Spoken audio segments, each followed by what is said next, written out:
Vamos a continuar con la auscultación de carótidas. En esta maniobra el paciente se debe encontrar en decúbito supino y hay que recordar siempre cuidar el pudor de nuestro paciente. Esta maniobra se realiza con la campana del estetoscopio.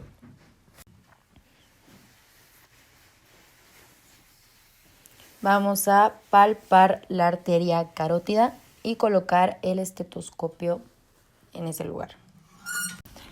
En esta maniobra se evalúa el ritmo e intensidad de las pulsaciones.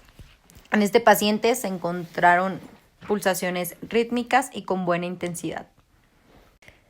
Tampoco se encontraron ruidos agregados.